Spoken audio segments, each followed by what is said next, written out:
tous les ans, on a le même problème avec les Anglais. On est parti d'une application où on repère les bateaux sur Internet.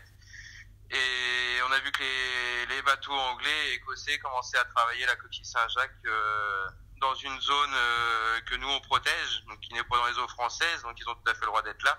Mais c'est une zone qu'on protège depuis plusieurs années pour avoir un meilleur gisement et une coquille qui est de bonne taille et de bonne qualité. On s'autorise à pêcher la coquille du 1er octobre jusqu'au 15 mai et les Anglais eux, n'ont pas de date, ni quota, ni heure, ni...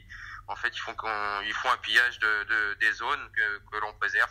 Ça fait 30 ans qu'on fait des choses pour préserver la coquille. On voit bien que d'année en année, quand on fait attention, il y en a de plus en plus. Par chez nous, eux, forcément, il y en a de moins en moins, mais eux, ils s'en foutent parce qu'ils font tout le tour de l'Angleterre. Alors, une année, ils sont chez nous, une année, ils sont plus dans le nord, plus dans l'ouest. L'action qu'on a lancée n'était pas pour se battre, c'était en fait pour stopper la pêche et puis pour médiatiser ce problème-là qu'on rencontre tous les ans. Les autres années, on avait des accords avec eux qui interdisaient les bateaux de plus de 15 mètres de venir avant début octobre, des accords qui étaient respectés. Cette année, les accords n'ont pas été signés par les comités et du coup, on s'est retrouvé avec des bateaux de 35 mètres à travailler à partir du 15 août dans cette zone-là. Nous, en arrivant sur zone pour les empêcher de pêcher, ils ont fini par s'énerver, à lancer des cailloux sur les bateaux, quitte à blesser quelqu'un ou abîmer les bateaux.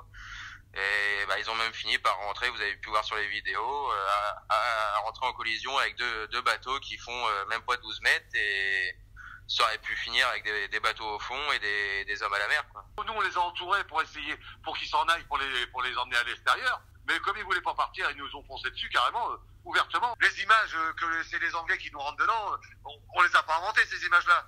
Nous, on est autour d'eux, oui, certes, on a lancé un fumigène ou deux, mais on n'a pas rentré dans les bateaux. On n'a pas tracé de matériel. Le matériel, on sait bien que ça coûte cher. Ils viennent un mois et demi avant nous. C'est-à-dire que tout ce qu'ils vont ravager, on va pas pouvoir ramasser. S'ils viennent à la même date que nous, ça nous dérange moins, quoi. Ça nous dérange toujours parce qu'il n'y a pas de quota, il n'y a pas de maillage même que nous, mais après, ça nous dérange moins quand on travaille tous ensemble. Si ça dégénère, si on n'est pas suivi au niveau politique, on va être obligé de continuer ces actions-là, et ça sera ça tous les ans jusqu'à ce qu'ils comprennent, parce qu'on lâchera rien. On est déterminé à les empêcher de pêcher avant le 1er octobre. Et soit ils se plient à ces lois-là, ou soit ça finira mal, quoi.